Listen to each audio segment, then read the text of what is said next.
सभी बच्चों का बहुत बहुत स्वागत। आज हम लोग प्रश्न संख्या 5 और 6 करेंगे।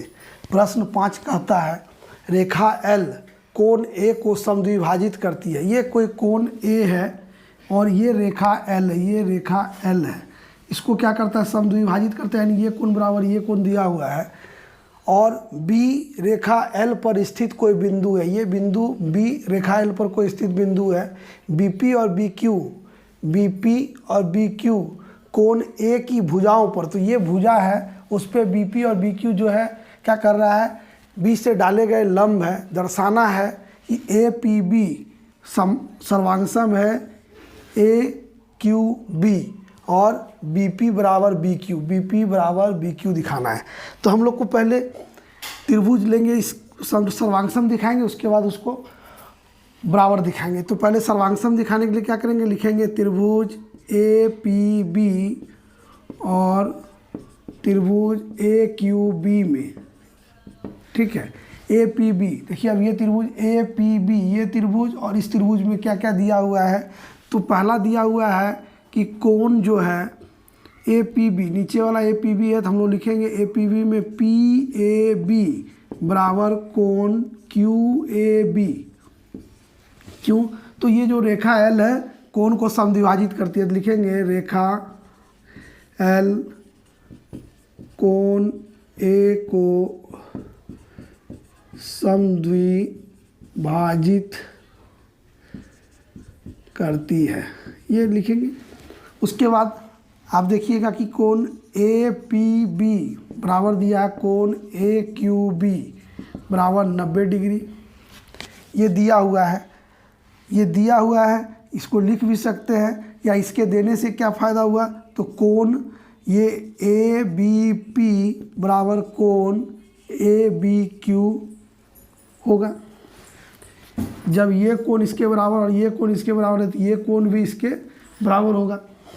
अब लिखेंगे क्या है, तो AB बराबर AB उभयनिष्ठ भुजा हो गया, उभयनिष्ठ भुजा है, इसलिए त्रिभुज APB सर्वांगसम होगा त्रिभुज AQB किससे, एंगल साइड एंगल से, एंगल साइड एंगल से। ये APB सर्वांगसम जाएगा AQB, ठीक है। अब यहाँ से ही हम देखेंगे BP बराबर BQ, तो हम लोग लिखेंगे इसलिए BP बराबर BQ, ये हो जाएगा आपका CP/CT से। और जब BP और BQ बराबर है, तो इसका अर्थ है कि P और Q जो बिंदु है, या B जो बिंदु है Q और P से आपको समदूरस्थ है, अर्थात B कोण की भुजा से समदूरस्थ है। B जो है ये भुजा से समदूरस्थ है, ये अर्थात में है, तो वो भी हम लोग लिख सकते हैं। तो इस तरह से आप प्रश्न संख्या 5 बनाइएगा, इसमें दिक्कत नहीं है। देखिए इसमें ये कोण बराबर ये कोण आपको दिया हुआ है, ये 90 डिग्री दिया था, इसलिए ये कोण बराबर ये कोण होगा और ये भुजा उभयनिष्ठ है। तो इस तरह से पहले सर्वांगसम दिखाइए, फिर CP/CT से ये वाला भाग इसके बराबर हो जाएगा।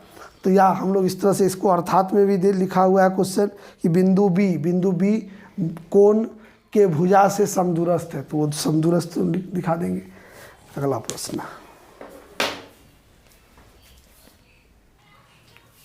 प्रश्न संख्या 6 में कह रहा है आकृति 7.21 में, तो ये चित्र आपको दिया हुआ आकृति ये दिया है, इसमें क्या क्या दिया है, तो AC बराबर AE, AC बराबर AE दिया हुआ है, ये भुजा इसके बराबर है, और AB बराबर AD दिया है। उसके बाद कह रहा है कि कोण BAD ये पूरा कोण EAC के बराबर है, EAC इस कोण के बराबर है, ठीक है।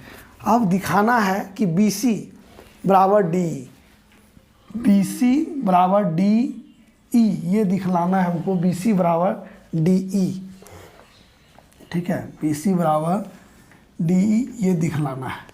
तो इसके लिए हम लोग क्या करेंगे, इसके लिए पहले तो हम लोग को सर्वांगसम दिखाना होगा त्रिभुज। किस त्रिभुज को दिखाना होगा सर्वांगसम, हम इसको निकाल के लिख रहे हैं ABC को सर्वांगसम दिखाना होगा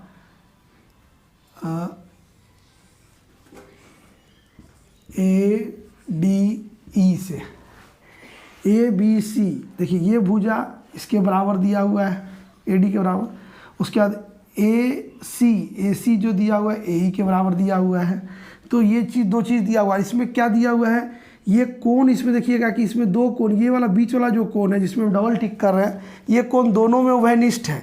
अगर ये पूरा को BAC अगर लेते हैं तो इसमें BAD और DAC आ रहा है, तो ये दोनों कोण जुट के हैं, ये कोण प्लस ये कोण, ये पूरा कोण हो रहा है। और इसमें भी अगर देखिएगा कोण DAE तो ये वाला कोण जो है छोटा वाला कोण इस बड़ा का, तो ये दोनों कोण तो बराबर था, इसलिए ये जोड़ ये बराबर ये जोड़ ये होगा। तो हम लोग दिखाएंगे सर्वांग समता किस किस त्रिभुज में दिया है। पहले जो लिखिए दिया है आपको, क्या क्या दिया है, AC बराबर AE, AB बराबर AD, कोण BAD बराबर कोण EAC, ठीक है, EAC दिया हुआ है। उसके बाद हम लोग को दिखाना है तो लिखेंगे त्रिभुज ABC और त्रिभुज ADE में सर्वांग दिखाना है हमको। ABC और ADE में क्या क्या दिया हुआ है, तो AB बराबर दिया हुआ है AD, उसके बाद AC बराबर दिया हुआ है AE, और कोण BAC बराबर होगा कोण DAE। कारण क्या होगा, कारण इसका है कि कोण BAD बराबर कोण EAC दिया हुआ है, ठीक है। तो इसीलिए त्रिभुज ABC सर्वांग सम होगा त्रिभुज ADE। इससे तो साइड एंगल साइड से, साइड एंगल साइड परिमेय से ये सर्वांग सम हो जाएगा दोनों त्रिभुज। अब इससे हम लोग को निकालना है BC। देखिए BC जब लेते हैं तो DE आ गया, इसलिए हम लोग लिखेंगे BC बराबर DE, ये किससे, CPCT से। सर्वांग सम त्रिभुज के भाग जो होते हैं बराबर होते हैं। तो इस तरह से हम लोग इसको सर्वांग सम दिखलाएंगे, उसके बाद बराबर दिखला देंगे। तो इस तरह से प्रश्न संख्या 5 और 6 मैंने इस वीडियो में बताया। अभी तक हम लोग ने बहुत सारे चैप्टर बना चुके हैं। आप हमारे साथ बने रहिए, मेरी वीडियो देखते रहिए। वीडियो देखने के लिए सभी को धन्यवाद।